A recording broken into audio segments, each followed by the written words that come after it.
This is the differential case presentation for Peter Weiss, patient 2, 70-year-old man with history of CHF, COPD, and hypertension, who currently smokes 1 pack of cigarettes per day, taking lisinopril, digoxin, Symbicort daily, married to his wife for 30 years and retired, supported by his children and lives at home with his wife.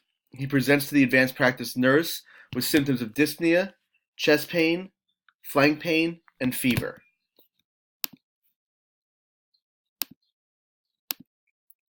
The 3 differential diagnoses chosen were myocardial infarction, pulmonary embolism, and pneumonia.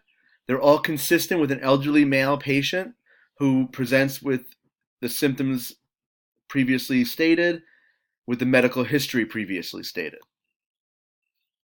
The first 2 differential diagnoses, myocardial infarction and pulmonary embolism, I feel need to be ruled out as they present severe risk to the patient's health and life.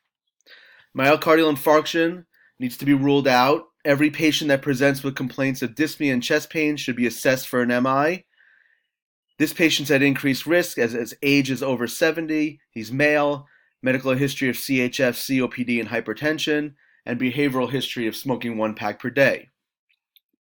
Myocardial infarction is death of an area of the heart muscle tissue from ischemia, obstruction of a coronary artery, depleting cardiac muscle tissue of oxygen for a period of time that causes ischemia and death to the cells.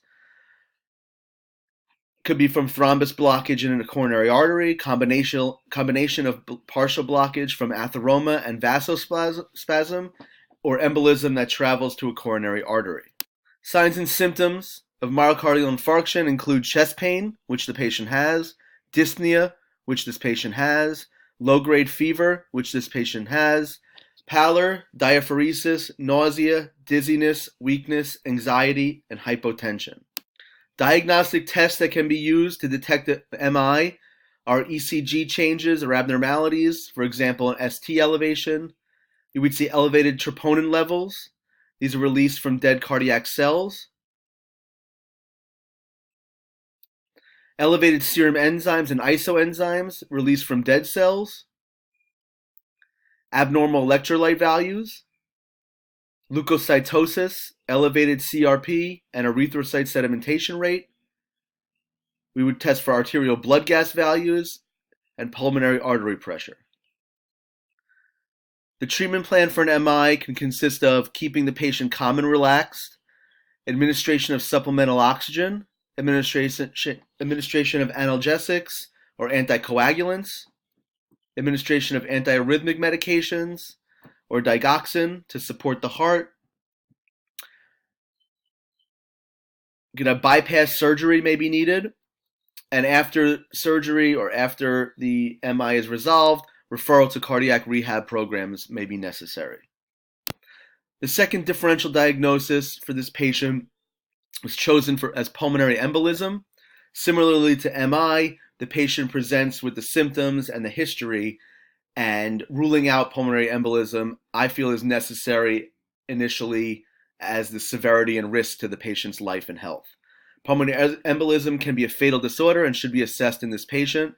He's at increased risk due to his age, his medical history, his behavioral history. A pulmonary embolism is a blood clot, thrombus, or other formation that travels to the blood vessels in the pulmonary system and obstructs blood flow and oxygen delivery to lung tissues.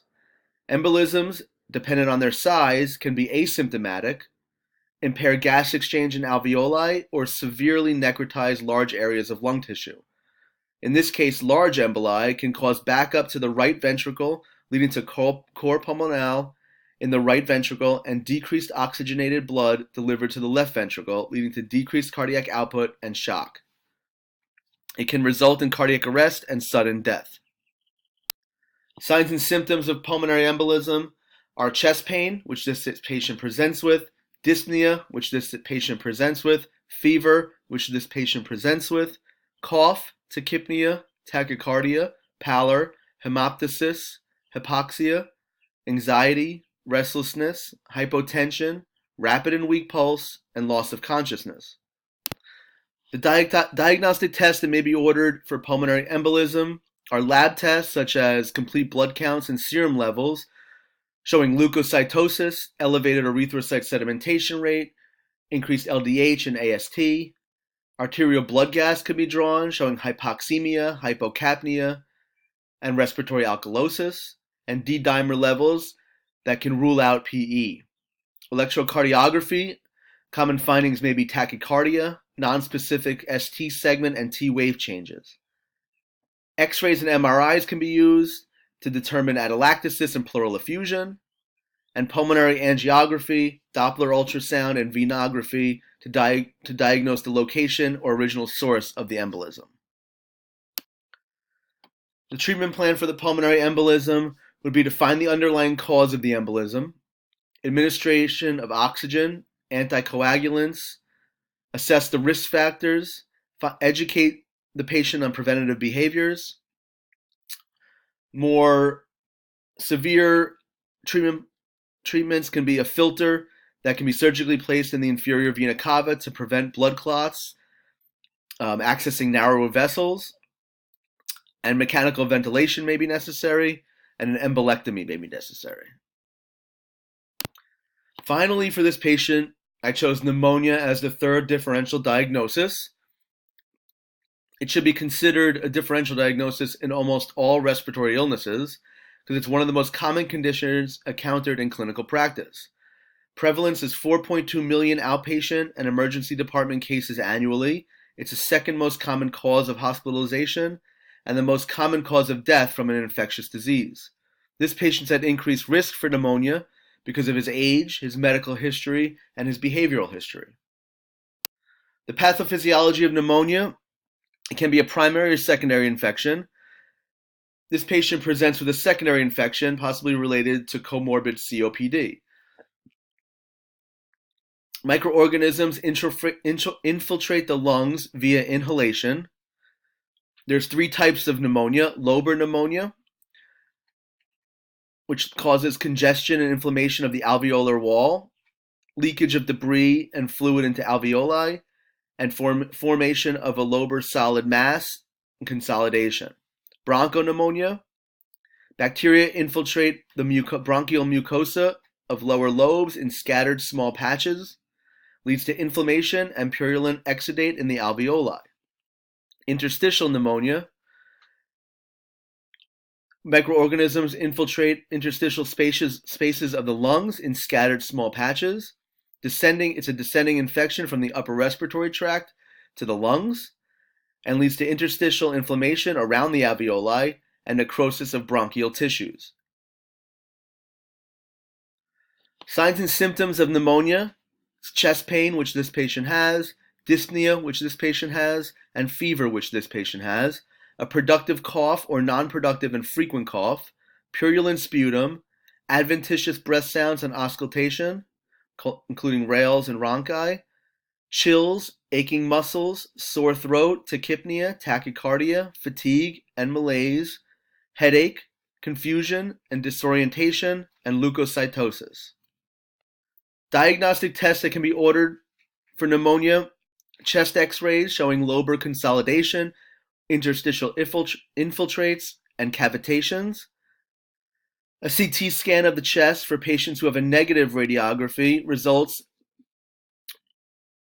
but pneumonia is still suspected. Pneumonia Severity Index defines the severity of the infection and guides the optimal clinical treatments. And microbiologic testing, including blood cultures, sputum gram staining and cultures, testing for Legionella, and urinary antigen testing. The treatment plan for pneumonia would be administration of antibacterial medications to maintain adequate hydration, administration of antipyretics, and administration of supplemental oxygen, and then education of preventative care with vaccines for the future. The most likely culprit in this patient's case, from what we know of his medical history, of his behavioral history, and of his presenting symptoms, although they are few, before determining more results and further assessment, is, I believe, pneumonia. His symptoms, age, medical history, and behavioral history, in conjunction with the high prevalence of pneumonia, correlate to an increased percentage that he has pneumonia.